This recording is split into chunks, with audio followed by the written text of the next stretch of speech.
Well, good day, everybody. This is Joe Van Cleve. Hey, it's a great day to be indoors this Sunday morning in Albuquerque. It's really windy and blustery outside. Today, we're going to talk a little bit more about thermal typewriters once again, but this time I found a source for letter size sheets of thermal paper instead of rolls. Yeah, letter size sheets of thermal paper. Stay tuned. Ever since I've been into thermal typewriters, I've started, I think, with using the cash register receipt paper. This is the 3 1/8 inch width paper that's pretty common here in the United States for point of sale. I did purchase a box of 9 rolls of the slightly wider paper. This is 4 3/8, 4.375 inch wide paper. Been using this stuff because it's just wide enough to write poetry on. And also, I've been using the thermal fax paper. In this roll, actually this was a pack of 2 rolls that I got, I believe, off of eBay, but I can't remember whether it was eBay or Amazon. Anyway, so I've been using several different widths of rolls of thermal fax paper. And now I ordered this pack of 4 100 sheet packages of this Brother brand thermal paper in 8.5 by 11 inch letter size widths. These were designed apparently for Brother thermal printers, thermal computer printers back in the day. It comes in a cardboard type of pack. You have a piece of cardboard on either side protecting the paper. It's a pretty nice feeling paper overall, and one of the things I wanted to do is, because it's impossible for me really to describe for you how heavy the paper is or how light or thin it is or whatever, the only real way to do this is to measure the weight of the paper, and so I can tell you what pound of paper. You know how paper comes in this pound rating, like 20 pounds or 28 pound rating or whatever. Well, let's figure out what's the weight of this paper so you guys can have an idea of how heavy it is. Well, I took my digital scale and I put a little support like this on it, teared it out, and then I took the 100 sheets of paper minus the cardboard, laid them on top of here, and measured them. And I came up with a weight of 452 grams for 100 sheets of paper. Now you have to get to the question of, well, paper has this pound rating. You might have seen, if you buy a ream of printer paper, you'll see it's typically rated in 20 pound, 25 pound, 28 pound rating. And as it turns out, it's the pound rating in the United States is kind of an obscure figure because it's based on the size of the sheets of paper before they're cut into letter size paper.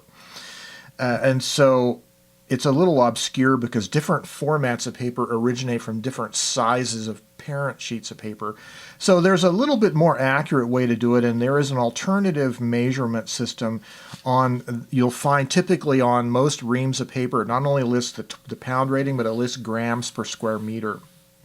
So 20 pound paper is 75 grams per square meter, and 28 pound paper is 105 grams per square meter. So I took these 100 sheets of paper, 8.5 by 11 inches by 100 is 9350 square inches, and then I converted it to square millimeters and therefore square meters. And it turns out that this pack of paper ends up being 75 grams per square meter, which is 20 pound paper. So this thermal printer paper is 20 pound paper. The thermal coating is only on the front side, on one side. There is a slight difference in texture, you can tell.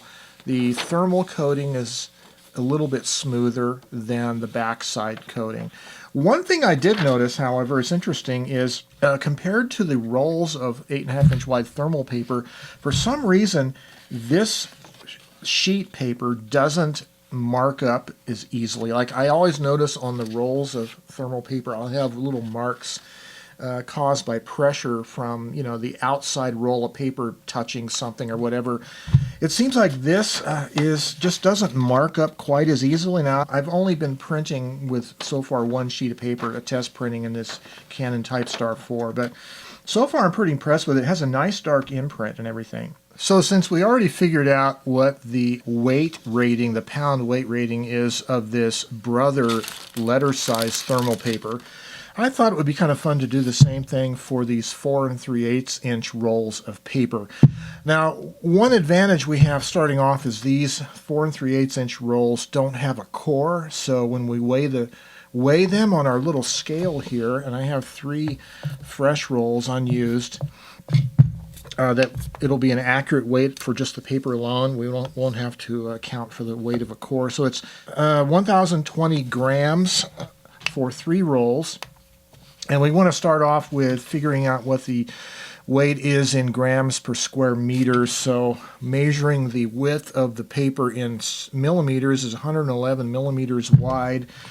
Each roll is 215 feet, so you have to convert that from feet to inches to millimeters. And so that is 111 millimeters times 215 feet times 12, which is inches, divided by 0.03937, which gives you millimeters.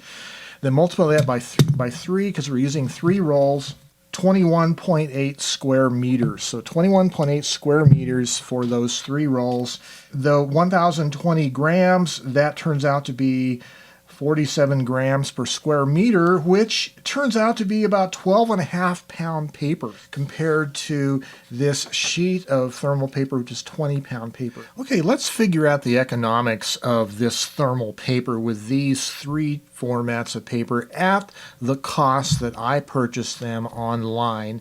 Again, the sellers, the various sellers of these kinds of paper vary in price, but these are the prices that I was able to acquire them at. So starting with the sheets of paper, the 8.5 by 11 inch sheets of thermal paper, it turns out that this was $36 purchase, and it turns out to be 37,400 square inches of paper, and that's 0.096 cents per square inch, which amounts to about 9 cents per sheet of paper. So 9 cents per 8.5 by 11 inch sheet of paper. Okay. Next, let's look at these 4 3/8 inch wide rolls of thermal paper. And I bought a box of 9 of these rolls. Each roll is 215 feet long. So it turns out to be 0.035 cents per square inch for this paper, which amounts to, if you relate it to 8.5 by 11 inch sheets, that amounts to 3.3 cents per sheet of paper. So that's roughly a third of the cost of this paper. This is a third the cost of this. It is thinner, however, which we'll get to in a little bit. And then finally, the 8.5 inch wide rolls of thermal fax paper. I bought a pack of 2 of these rolls for $12.39, and it turns out they have a combined area of 19,992 square inches, and that amounts to 0.06 cents per square inch, which if you equate it in 8.5 by 11 inch sheet form, that's 5.79 cents per sheet. So this pre-cut sheets of thermal paper is 9 cents a sheet. The thermal fax paper is about 5.79 cents per sheet, and the 4 3/8 inch wide paper amounts to about 3.3 cents per sheet. So it's sort of economically, it's kind of in this order right here. Now, as far as pricing these rolls of paper and sheets of paper, thermal paper from online sellers, it does vary widely. The prices are all over the map, and you do have to shop around for the best deals.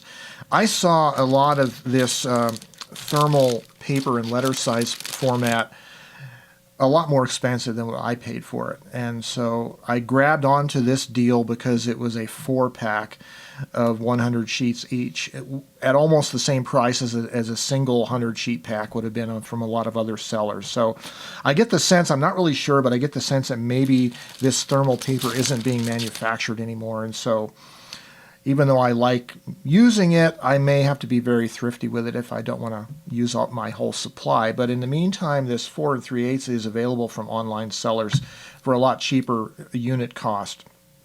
Of course, if you go to your big box retailer in your local town or city, you'll find that most likely you won't find the 4 3/8 inch wide paper. It's the 3 1/8 that you'll find easily. So you'll have to buy this online. Yeah, there's one other thing I noticed about this thermal paper that's really interesting, and it's all three kinds here, all three formats, and even the 3 1/8 cash register paper. If you type on the non-thermal side of the paper, the back side, on a normal manual typewriter, I noticed this kind of paper just really gives a good imprint, surprisingly good imprint. And I think part of it has to do with the fact that the quality of the paper has a much finer texture, and there must be some kind of sizing put onto the paper, even the non-thermal side. It's just a finer, smoother paper. It's not really economical, but if you save, and I've covered this topic in a past video, but if you save your store receipts, and the store receipts that don't have any advertising on the back or coupons, just blank, these make really good paper for typing on. Of course, it's narrow. You're not going to be able to type full lines, but it is kind of fun.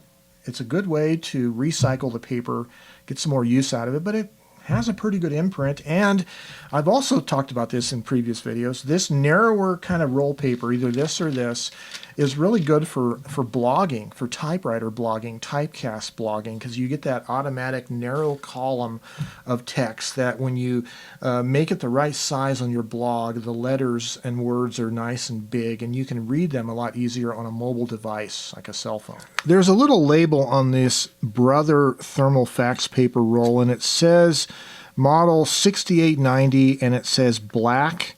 I mean, the black is obviously the color of the market makes, but is it possible that they had rolls of thermal fax paper that made colors other than black, like blue or red or something?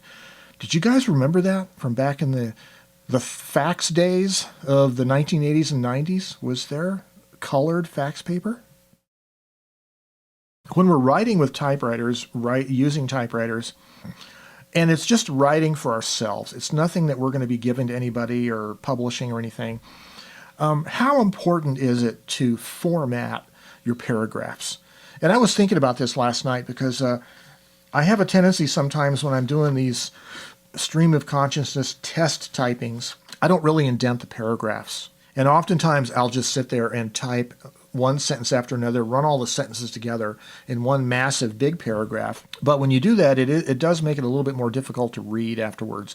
Because, you know, when you're reading a lengthy piece and you do want to stop occasionally and pause, and if it's one giant massive paragraph, then it's going to be more difficult to pause in the middle of the paragraph and pick up from where you left off. And we usually, as readers, we kind of naturally wait for a paragraph break before we stop reading.